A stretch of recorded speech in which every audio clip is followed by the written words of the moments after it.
Hey guys, Zookeeper Kevin here. I'm coming to you from the penguin exhibit here at the Scenic Park Zoo. So all this week we're talking about what's going on with our oceans, what's being done about it, and maybe ways you and I can help. So join me now for a narrated slideshow about the African penguin and how the ocean plays an important role in their survival. Hi, my name is Kevin Blakely. I'm part of the animal care staff here at the Scenic Park Zoo. So all this week, we've been hearing about the oceans, how the ecosystems work, some of the threats it faces, and hopefully some things we can all do to help. So my primary responsibility here at the zoo is to care for our colony of African penguins. So today, I'm going to be talking to you a little bit about how the oceans impact the African penguins and how their survival actually relies on the ocean. So for those of you who don't know, the African penguin is an endangered species. What that means is that if something isn't done, we could lose all the African penguins in the wild. It's as simple as that. If you're wondering just how dire the situation is, this slide shows the acceleration of loss. There's a lot of numbers here, but the two key numbers we're going to look at is the one at the top and the one at the bottom. As you can see, we're now well below 40,000 individual birds left in the wild. Now, the obvious question here is, what's happening to all these penguins? Over the years, the African penguin has had to face a number of devastating obstacles, from egg collection for human food to the guano collection for use as fertilizer, and of course the natural predators. But today we're going to focus on those bottom three. Let's look at oil pollution. Oil pollution has been and continues to be a major threat to the African penguin.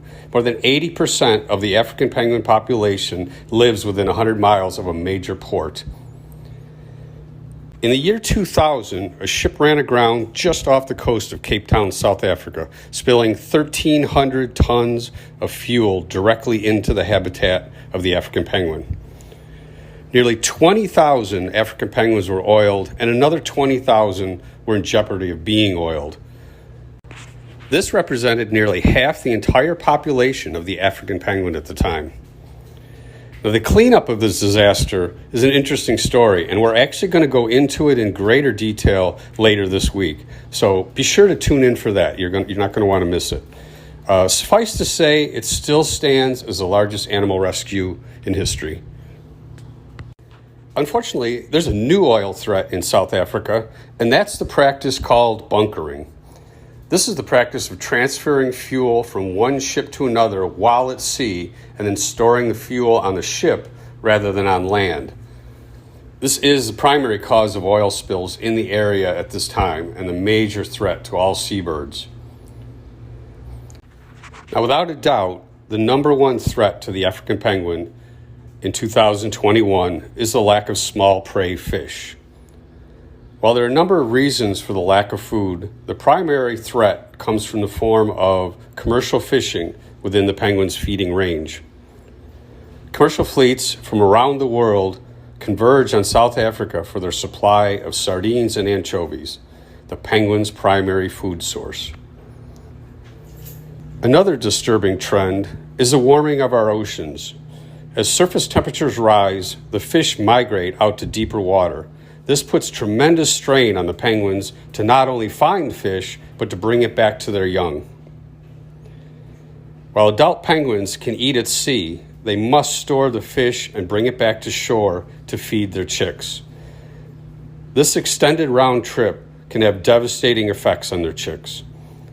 Another side effect of climate change and warming oceans is the more severe weather events in South Africa.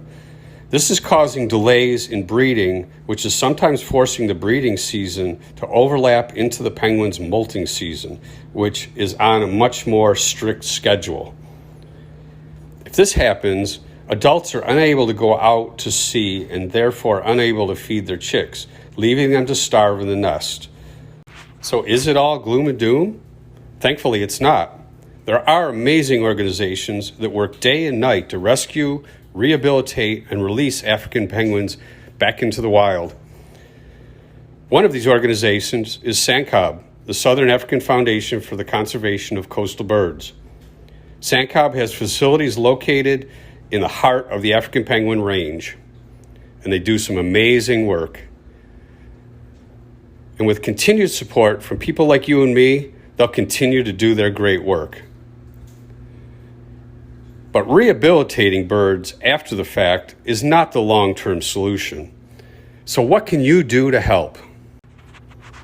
So here's a short list of things that we came up with that would help the ocean and help the African penguin. Support organizations on the front lines. Financially supporting conservation organizations like SANCOB that work in the animal's natural range is critical. These organizations have few ways to raise the funds needed to rehabilitate thousands of seabirds. Don't support unsustainable fishing practices. We recommend that everyone download and install on their phone the Seafood Watch app before making any seafood purchases. Seafood Watch is a global leader in the sustainable fishing movement. For more information, you can check them out at seafoodwatch.org. Move away from using single-use plastics. I know it's tough. Everything's in plastic these days. Whenever possible, choose reusable containers, reusable drinking straws, get away from the plastic bags, minimize the chance that any of this could make it to our oceans. We also need to lessen our dependence on fossil fuels. Moving to renewable energy sources reduces air pollution, reduces the need to drill in sensitive environmental areas, and reduces the need to transport huge amounts of oils around the world. And of course, vote your conscience. Support politicians and legislation that moves us towards a cleaner tomorrow. The best day to start was yesterday, but the second best day to start is now. Thank you everyone for joining me today. If you have any questions about the African penguin or things you can do to help, feel free to post them in the comments below.